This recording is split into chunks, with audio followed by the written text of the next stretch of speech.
வணக்கம் and welcome to Tamil walks YouTube channel. ஆக்சுவலாக இந்த வீடியோவில் என்ன பார்க்க போகிறோன்னா, ஐஸ்லாண்ட் யூனிவர்சிட்டிக்கு எப்படி அப்ளை பண்ணுறதுன்னும் அது மூலமாக எவ்வளோ ஆப்பர்ச்சுனிட்டிஸ் இருக்குன்றதை பற்றியும் தான் பார்க்க போகிறோம். அண்ட் என்னோட ஃப்ரெண்டு பேர் ஸ்ரீஜித். அவர் இந்தியாவில் கேரளாவிலேருந்து இங்கே வந்து படிச்சுக்கிட்டு இருக்காரு, பிஹெச்டி பண்ணிக்கிட்டு இருக்காரு. ஸோ அவர் தான் வந்து ஃபுல் அண்ட் ஃபுல் இதில் வந்து உங்களுக்கு எக்ஸ்பிளைன் பண்ண போகிறாரு.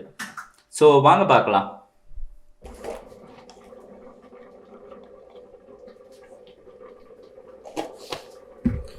Hi, my name is Srijit and I come from Kerala, India. Thanks Sati for introducing me in this video.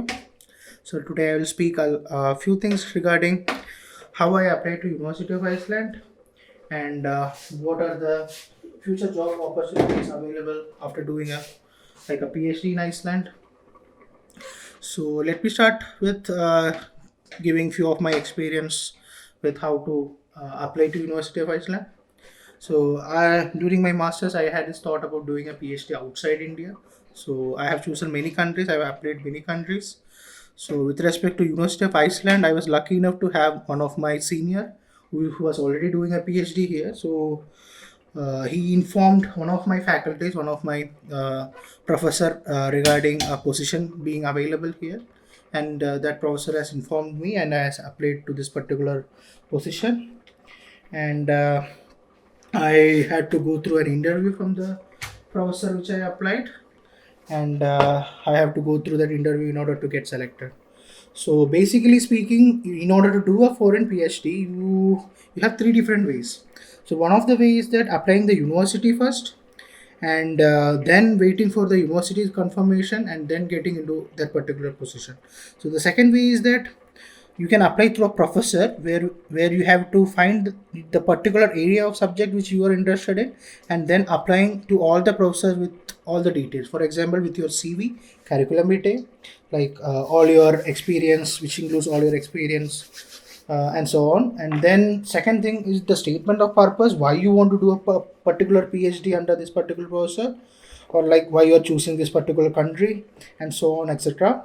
And the third way is that you can apply for a foreign grant.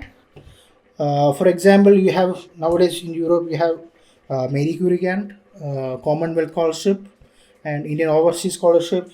There are lot many which I even don't know that you really need to go through in order to know about all the different scholarship which are available. So through the scholarship you can get the scholarship, and later on you can apply with a particular lab, so they will welcome you because you already have a funding. So with respect to applying through university or through the professor, the problem is that you need to have a funding told by either the university or by the professor. Maybe it will be a teaching one, or it might be a university grant. So I am right now receiving university grant from the University of Iceland, and I have been here for like last 2 years, and till date I have had a lot of experience, lot of great experience. And now I would like to share the experience which I had in Iceland. So I would like to say Iceland as a whole. So we all know that, I mean, the name itself, it can make you kind of a misconception, but like it is very cold. No, it is not. When you compare to other countries, for example Canada or somewhere, where it can go up to -20, here it is not like that. Here we live in the capital region, most of the people, and where we have the maximum temperature which is going up to -10 degrees Celsius, but that is only during winter. And in summer, this place is like kind of a heaven, which I have experienced, and I am guaranteeing you that as well. Then that is regarding the atmosphere around, and I would like to say that this is one of the places in the world where you can get the purest water. I mean the good quality air, etc. So I would like to say that the atmosphere is so nice over here. And now I would like to share a few things regarding how the life of a student is. I've talked about my PhD, like how I got into my PhD position. So you can have, like I said, three different options in order to apply University of Iceland.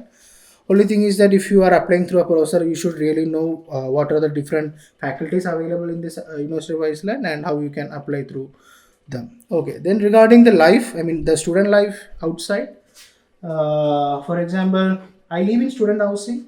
With respect to student housing, there are many different kind of apartments available. For example, couple apartments, family apartments, student, I mean individual students, student for I mean shared facilities, shared apartments, and I live in shared apartment where I have to share my apartment with another one extra guy. And as far as the outside life is concerned, you have a lot of extracurricular activities available inside the university and also outside. Yeah, we have all kind of sports and different leisure activities. I mean, which is very normal most of the universities which I know. Then, what I want to tell is with the people around here.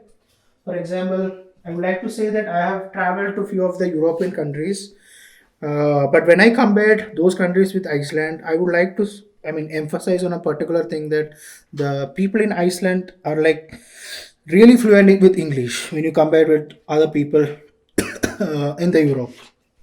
So that is one of the main advantage a student have when you come to Iceland for a PhD studies or like a master or something. So that is like a very important thing. Like you can convey your ideas very well. You can get their ideas in a proper channel, and your outside life becomes very easy, much easy. So that is one of the main thing I would like to highlight with respect to doing a PhD here in Iceland. Yeah, a few things I need to add with that, as I forgot. So when you apply a university abroad, there are few basic requirements. For example, in order to apply a university here in Europe, you need to pass certain exams, English proficiency tests such as IELTS or TOEFL, or if you have a GRE, that is kind of an added advantage. GRE is a blend of English proficiency and mathematical knowledge. So if you have both these proficiencies, you have a better chance of getting into these universities. So the second thing which I wanted to add with the advantage of having doing studies here in Iceland is that the University of Iceland is a public university, and the studies which you do here is like of free of cost. So that is the one of the main advantage a PhD student has here. So for example, I don't have to pay anything for my studies here. So that is one of the main advantage of doing some any kind of studies here in Iceland, especially in the University of Iceland. Now I would like to switch my topic to the opportunities available after this.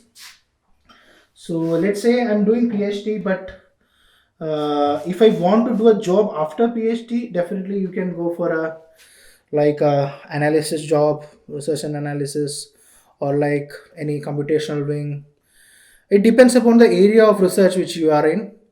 For example, here in Iceland itself, we have a company called Albotech where they recruit students from chemistry, biochemistry, and such kind of things. But when you take apart from that, you can even apply for like kind of teaching all around the world, or like apply for any other industries, chemical industries, and so on all around the Europe. You can do that. But as far as I'm concerned, I am not much interested regarding any kind of job or anything. So you can do.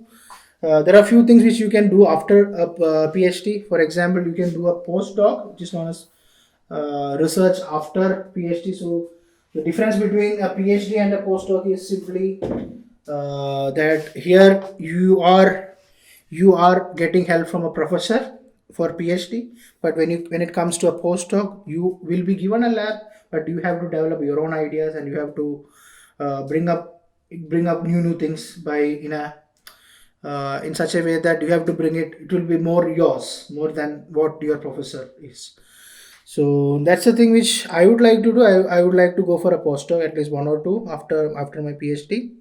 But at the same time, if you are oriented towards job, means you have like a lot of different opportunities regarding industries. I mean, different kind of industries, or you can go for teaching. Yeah, in that manner. So that is it. So those are the few things which I wanted to share. And thanks Satya for having me in this. And hope you had like a minimum knowledge at least. And of course, you can contact me for any further details regarding how to apply, or like If you face any kind of difficulties, you can contact me. You can see my details in this and subscription which Sati will be sharing with you. Okay, thanks for having me. So இந்த video பற்றின கமெண்ட்டை comment பாக்ஸில் leave பண்ணுங்கள். And இது போல் இன்னொரு வீடியோவில் உங்களை meet பண்ணுறேன். அது வரைக்கும் பாய்.